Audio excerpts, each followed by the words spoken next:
Okay, let's see for Virgo. If you're not a Virgo, take it for your 6th house. Feel free to like, share, follow, comment, subscribe, check for one-on-one reading, only $2 a minute. If you want to learn how to read tarot professionally, I have courses available. Check out the live stream on YouTube at Running Gun. Excuse me, at Running Gun Tarot. Ran out of breath there.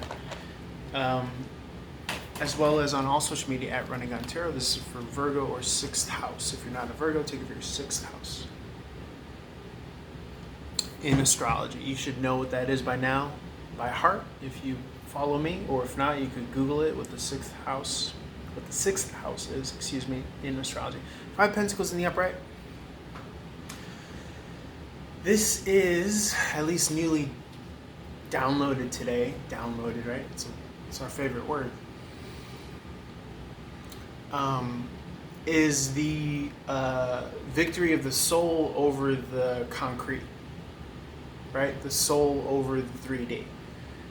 We think that the soul comes from the 3D, traditionally speaking, but when we are wise and learned, we come to the realization that the 3D comes from the soul. Okay? Everything comes from nothing, right? When we're young, we think, the reverse.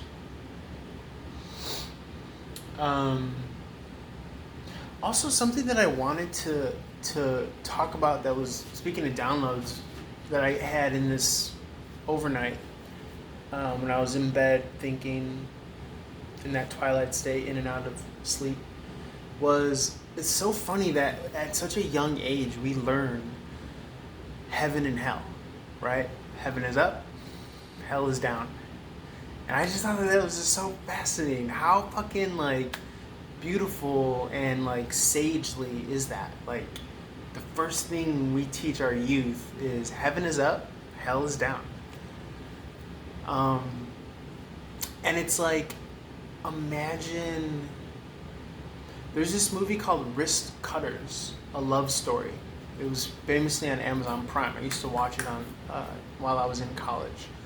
And it really, these people were sent to purgatory, people who committed, unaliving themselves, I guess is the PC way of putting it, to use TikTok language.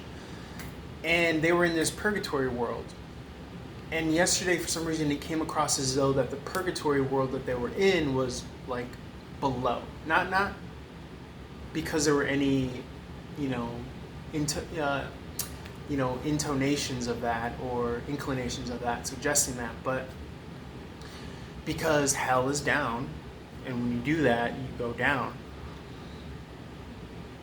But that means that we would then be up to them. Okay, this realm that we're in the 3D. And then that would mean higher dimensions are above, which is what a lot of people are teaching nowadays in trying to understand the model that we live in, the Earth model, the cosmos, the new cosmology, right?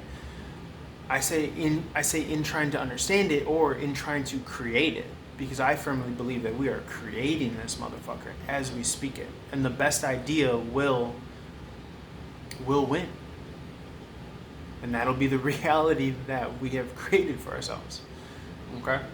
So, very important to know what you're creating with your cosmology, with your worldview.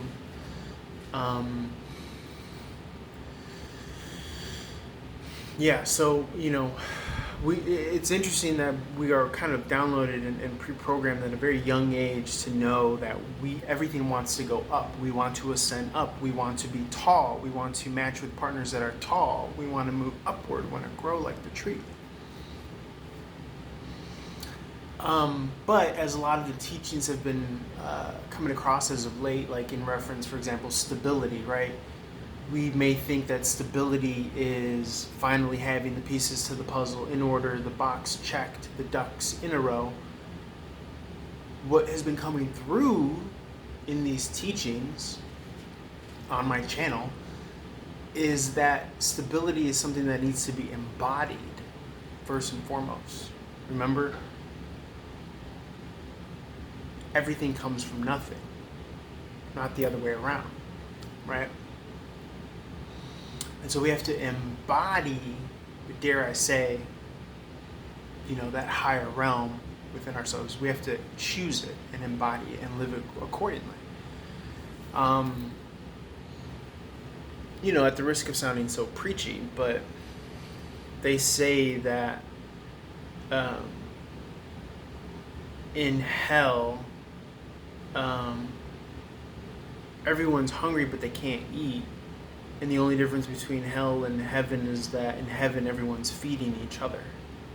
Right? The real story is that, and it sounds kind of funny, but in hell everyone has food at the tip of a utensil that is too long, they're tied, they can't feed themselves. And instead of feeding each other, they struggle to still feed themselves. In heaven, the only difference is that we're all feeding each other. It's a clunky, image, but you get the gist of it, right? So we must embody feeding each other in the right way.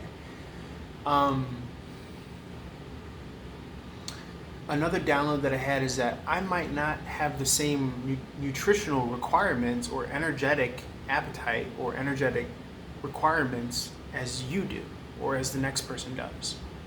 You know what I'm saying? If I'm a golden retriever, I should be eating golden retriever food. I shouldn't be eating chihuahua food, or whatever example you want to use. There's another interesting download that, because we're all reflective of a certain archetype that is here to do something, right? So the other idea, which is not new, but since I'm on downloads and just getting it all out there, especially since we're in Virgo has to do with health, right? Organization, day-to-day routine, lifestyle, is looking at food as feeding your atoms. If you look at them as feeding your cells, well, yes, but under the cell is the atom, right? And that's the charge, the electric, the magnetic. And I know it's been spoken to over and over again. It's not a new idea, but it's the emphasis of consuming, and I'm not one to talk, I'm being a hypocrite right now, but consuming foods that are alive and or water structures that are alive, such as like the water from coconut water, or the water, the liquid from the hydration from fresh fruit, vegetable, things like that. And it just goes to show you that it's like what we think we're doing says a lot about where we are at with our understanding. The old age view is thinking, I'm feeding my stomach, I'm feeding my body. But it's deeper than that, right? You're feeding your cells, you're feeding your atoms. It's all electric and dielectric and magnetism, which is a lot of what we preach and teach on this channel. So coming into your full magnetic power, right? Santos Bonacci talks a lot about this. He famously is a vegan. I don't go that far, but I can understand why, because all of this has an influence on our full magnetic, our full magician, our full I Magi, right? Imagination is I Magi, I am a magician. Taking back our full authority with our wand, which is the pen, to write our happy ending. Now, if we're collectively doing that, then we are writing a utopic world. The powers that be, they want you dystopic. They want you separate from God, separate from the divine, separate from yourself. An alienation. Okay. I know it sounds really cool. I can't take all the credit, but what can I say? I'm good at putting the things together. Okay, let's roll on over to Libra. Reach out for one-on-one reading. Hodge Boys.